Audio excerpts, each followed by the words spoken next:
Hello girls, today I will be taking a science class for standard 6 wherein we will be moving ahead with the chapter Natural Resources.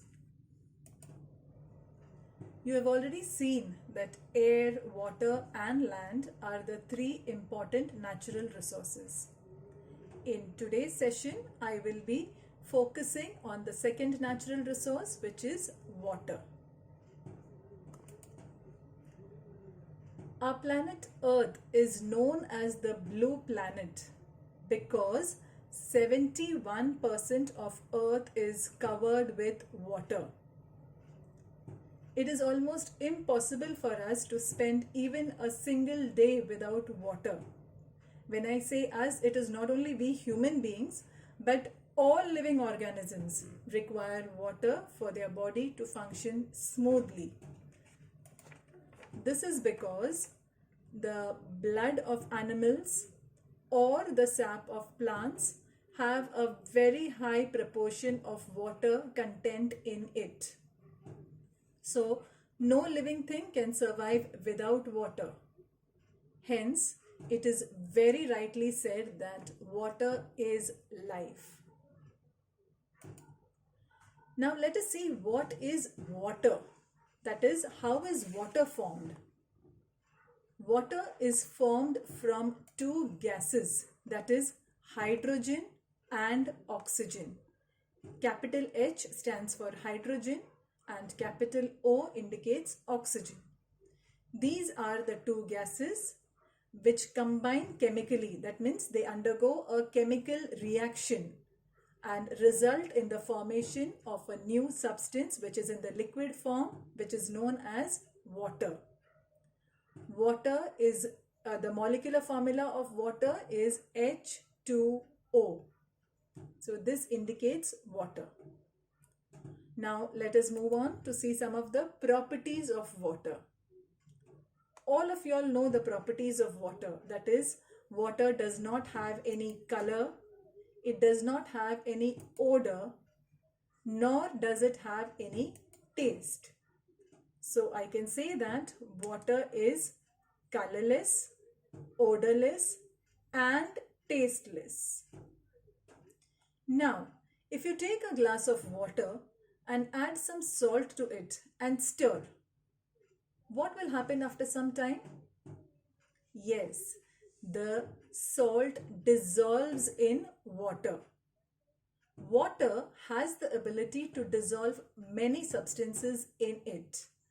Hence, water is also called as the universal solvent. It has the ability to dissolve various solids, liquids and gases in it. And that is why it is known as the universal solvent. Another important property of water is that it exists in all the three forms or all the three states on earth. That is, it exists in the solid form, in the liquid form and in the gaseous form. When water is cooled below 0 degrees, it gets converted into ice, which is the solid form of water.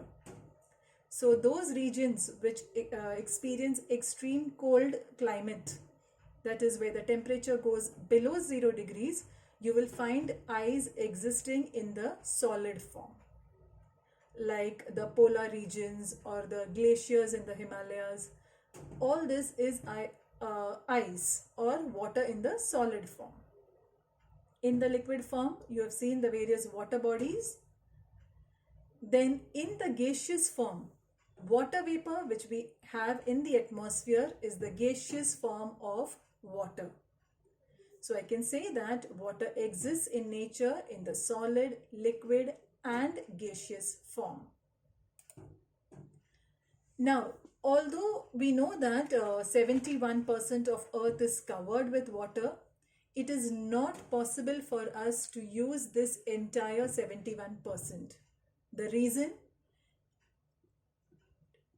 97% of the total available water is present in seas and oceans. The sea water is salty, so we cannot use this salty water, That is why this 97%, which is a major portion of the water available on earth, is not usable water.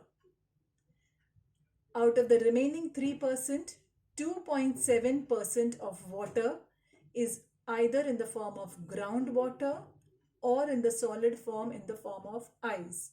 Again, the usage of these forms of water is not very convenient.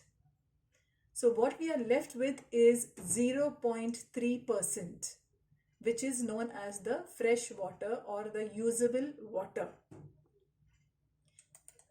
We have various sources of fresh water. We have fresh water available from the ponds, from the rivers, lakes, springs.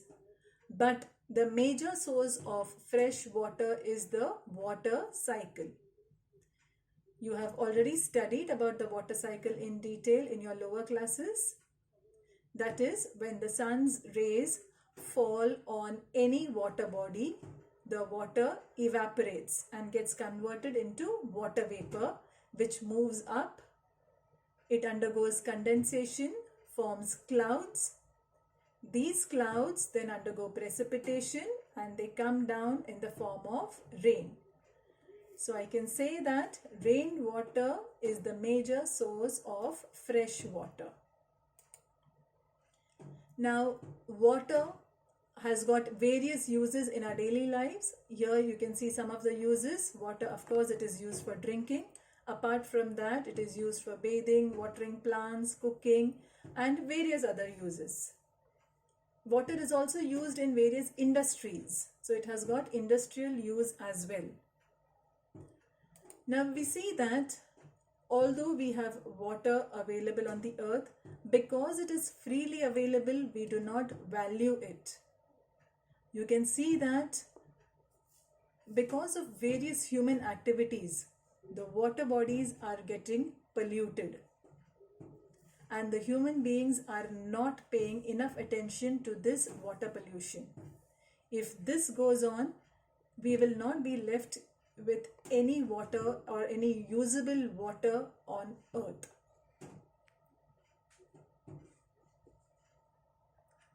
So you have already seen that availability of water on earth is only 0.3%. So we need to start thinking about ways and means wherein we can conserve water. Reusing water or reducing the usage of water are two things which all of us need to do. Here are some of the ideas which are put forth wherein you can conserve water.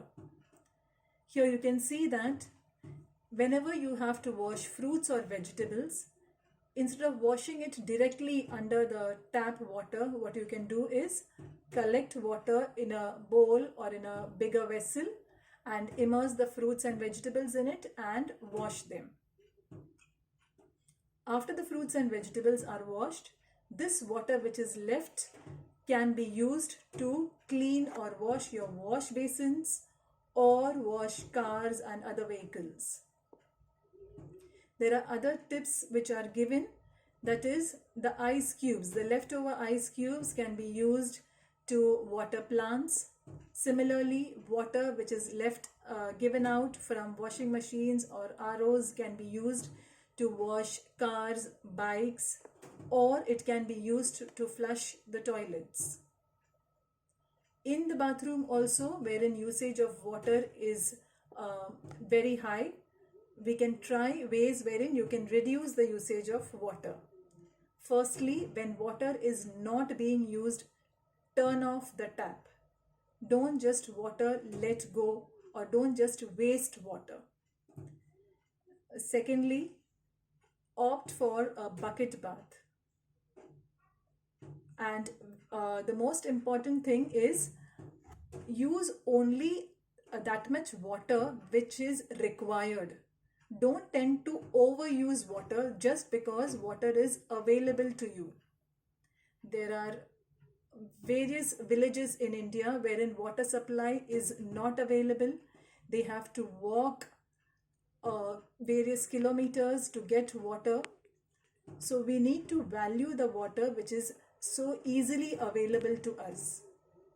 I hope all of you, my girls, will follow these ideas or these suggestions and implement them very, very seriously in your lives. Okay, so in this session, you have seen that Earth is covered with 71% of water. Water is an important content in all living things, that is in animals. Water is an important content. Also in plants, in the sap of plants, water is an important content. And that is why water is life.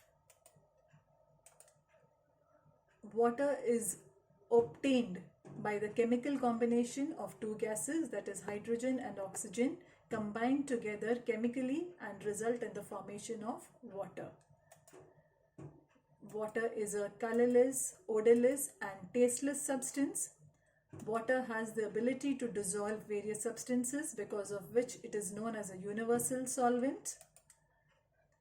It exists in nature in the solid, liquid and gaseous form.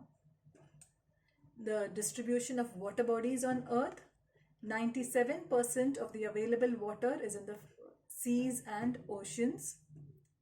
2.7 is in the form of underground water or ice. So we are left with only 0.3% of fresh water or usable water. Out of the availability of water, the main source of fresh water is water cycle. Finally, I also gave you a few suggestions which you can implement so that we can together conserve water. With this, we come to the end of this session. I hope all of you have understood what is being taught in this session. You also have an assignment which you have to do. What you have to do is, these are some of the ways or purposes wherein we use water in our daily lives. For bathing, brushing teeth, washing clothes and utensils, mopping the floor, drinking, cooking. Now I want you to record what is the approximate amount of water that you are using. See, is it really necessary that you need to use so much amount of water? Can you reduce it?